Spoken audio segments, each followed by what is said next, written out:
এই আওয়াজ নিচ্ছে, আমাদের সাথে লাগতে আসিস না। তোর এসব দলিল টলিল আমরা মানি না।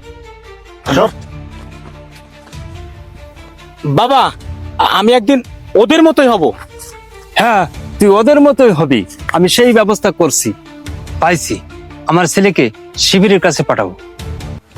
কায়েম, তুই এই জায়গায় দাঁড়ায় রয়েছিস? তোর তো বলছি মাঠে যাইতে।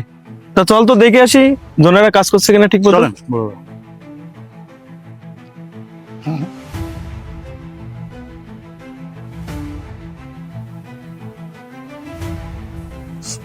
চাচা, তাহলে ধানটা একটু ভালোভাবে রাখবেন। আচ্ছা, ঠিক আছে। নিয়ে যান।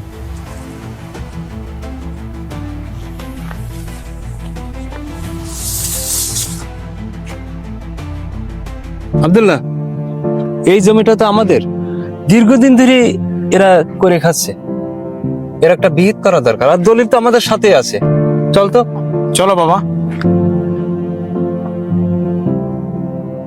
ভাই ভাই, এই, ডান- জি ভাই, বলছি জমিটা আমাদের। দীর্ঘদিন ধরে আপনারা করে খাচ্ছেন।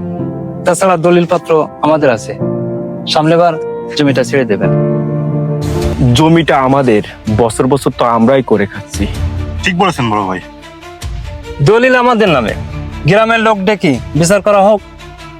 বাবা, সম্পদ আমাদের, দলিল আছে আমাদের। এদের ক্ষমতার বল আছে বলে যা খুশি তাই করবে, এটা আমরা মেনে নিব না। আমরা এলাকার লোকজন ডাকবো এবং সালিশ বসাবো, এবং এর সঠিক একটা বিধ না পর্যন্ত আমরা হাল ছাড়বো না। কি বলেন? ঠিক।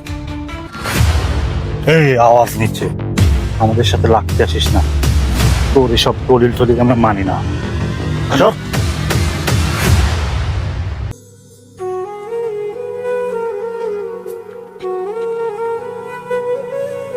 বাবা, আমি একদিন ওদের মতোই হব। হ্যাঁ, তুই ওদের মতোই হবি। আমি সেই ব্যবস্থা করছি। চলো তাহলে।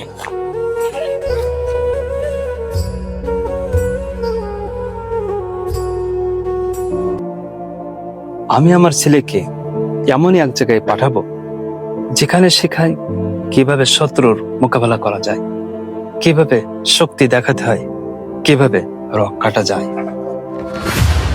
পাইছি। আমার ছেলেকে শিবিরের কাছে পাঠাবো।